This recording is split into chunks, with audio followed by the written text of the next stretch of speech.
Good morning moviegoers and students of film history. This course is dedicated especially to you.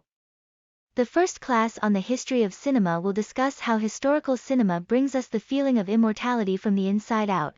This story began exactly 128 years ago, at the end of the 19th century.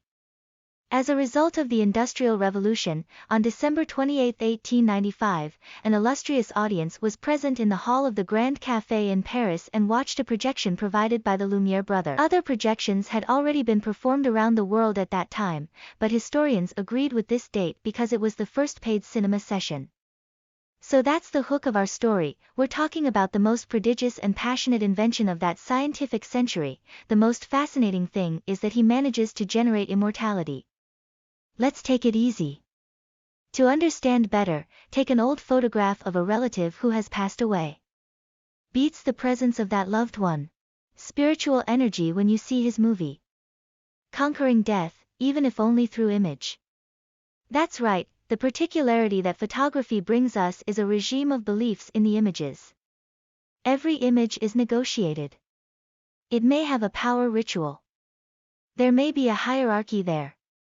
In the positioning of the man, the woman, the children. There is a hierarchy of power present there. The image passes much more than merely that illustrative figure. And therein lies the magic of the thing. Cinema gives us this sense of immortality. To understand this concept, you have to know the difference between spectacle and realism cinema. Therein lies the magic of the thing. In the movies we see a real photograph of a person. That way you have the feeling of immortality. All these people, I want to highlight from realism cinema is an immortal portrait of you.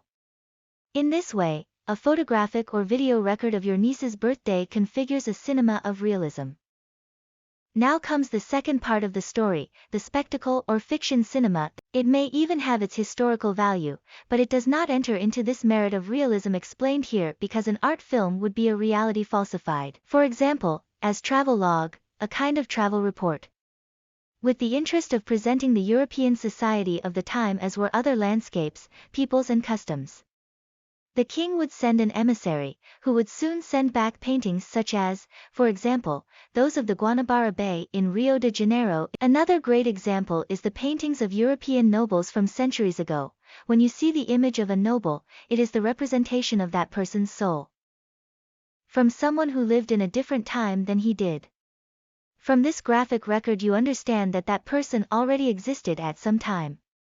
That is, painting fulfilled the function that we have today in photography. Deepening this reflection even further, it is important to mention one of the main cinema theorists of all time, André Bazin, founder of Cahiers du Cinéma, an important film criticism magazine made in Paris. The author takes his reflection to the cradle of our civilization known in the figure of the pharaoh in ancient Egypt. He says in his art of memory terms like saving the being by appearance or saving by the image.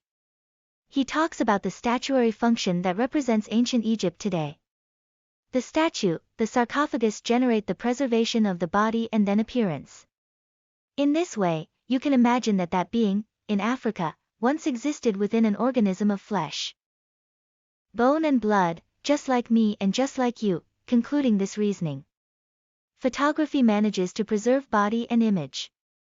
It could be an ancient realism painting, or even artifacts from the pharaoh's time. It can be totem poles or any other forms of representation of humanity that we had in the past. We're done with this part of the lesson and let's get ready for the next chapter. Now stop for a moment and reflect. Now do an exercise. And what is our reflection on all this?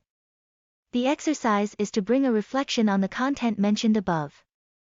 Think calmly. I'll give you an example answer. These concepts were presented in a class on cinema. And the personal opinion of the teacher who introduced them. She said that today there is a lot of images available on the internet, but little memory. She believes that in the near future all this information contained on the internet will be lost like in a vast ocean.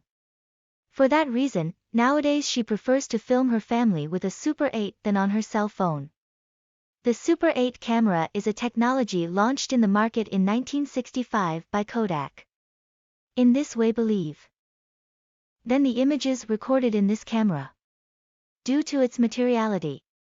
It has a better chance of surviving the next generations than simply posting on the internet.